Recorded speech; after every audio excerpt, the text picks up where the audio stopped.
அண்மை செய்தியாக பார்த்து வருகிறோம். பகுஜன் சமாஜ் மாநில தலைவர் ஆம்ஸ்ட்ராங் கொல்லப்பட்டதை தொடர்ந்து மருத்துவமனை முன்பு போலீசார் குவிக்கப்பட்டிருக்கிறார்கள். ஆம்ஸ்ட்ராங் உடல் வைக்கப்பட்டுள்ள ராஜீவ்காந்தி மருத்துவமனை முன் போலீசார் குவிக்கப்பட்டிருக்கிறார்கள். அது தொடர்பான காட்சிகளை பார்த்து வருகிறோம். மேலும் விவரங்களை மத செய்தியாளர் வெங்கட்ரமணன் வழங்கிட கேட்கலாம். வெங்கட்ரமணன், வணக்கம். தற்போது மருத்துவமனை முன்பு போலீசார் குவிக்கப்பட்டிருக்கிறார்கள். இது தொடர்பான முழு விவரம்.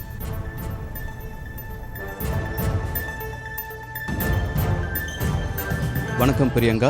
பகுஜன் சமாஜ் மாநில தலைவர் ஆம்ஸ்ட்ராங் நேற்று மாலை மர்ம நபர்களால் வெட்டி படுகொலை செய்யப்பட்டிருக்கிறார். பெரம்பூர் பகுதியில் மர்ம நபர்கள் அவரை வெட்டி இருக்கிறார்கள். அவர் சிகிச்சைக்காக அப்போலோ மருத்துவமனை செல்லும் வழியில் உடல் உயிர் பிழைந்தது. இந்நிலையில் அவரது உடல் அப்போலோ மருத்துவமனையிலிருந்து தற்பொழுது ராஜீவ்காந்தி மருத்துவமனைக்கு நேற்று இரவு கொண்டு வரப்பட்டது. இந்நிலையில் இன்னும் சற்று நேரத்தில் ராஜீவ்காந்தி மருத்துவமனையில் அவரது உடலுக்கு பிரேத பரிசோதனையானது 3 மருத்துவர்கள் கொண்ட குழுவின் தலைமையில் நடைபெற இருக்கிறது.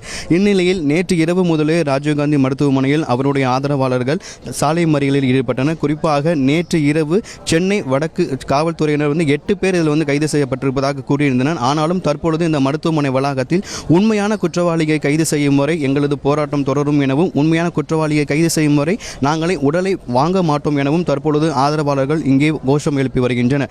மேலும் இங்கே ராஜீவ்காந்தி மருத்துவமனையை பொறுத்தவரைக்கும் 800க்கும் மேற்பட்ட காவல்துறையினர் தற்பொழுது பாதுகாப்பு பணியில் ஈடுபட்டு வருகிறார்கள். குறிப்பாக இந்த உடற்கூறாய்வு நடக்கும் அந்த கட்டிடத்திற்கு வெளியேயே தடுப்புகள் அமைத்து காவல்துறையினர் பலத்த பாதுகாப்பு போடப்பட்டிருக்கிறது.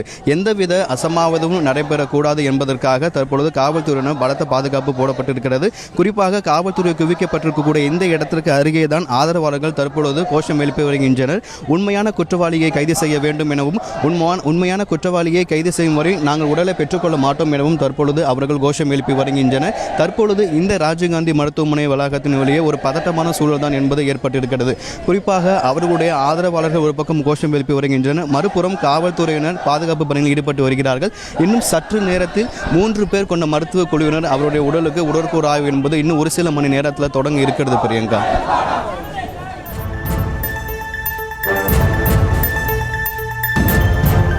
விவரங்களுக்கு நன்றி வெங்கட்ரமன். செய்திகளை உடனுக்குடனும் துல்லியமாகவும் தெரிந்து கொள்ள சப்ஸ்கிரைப் பண்ணுங்க.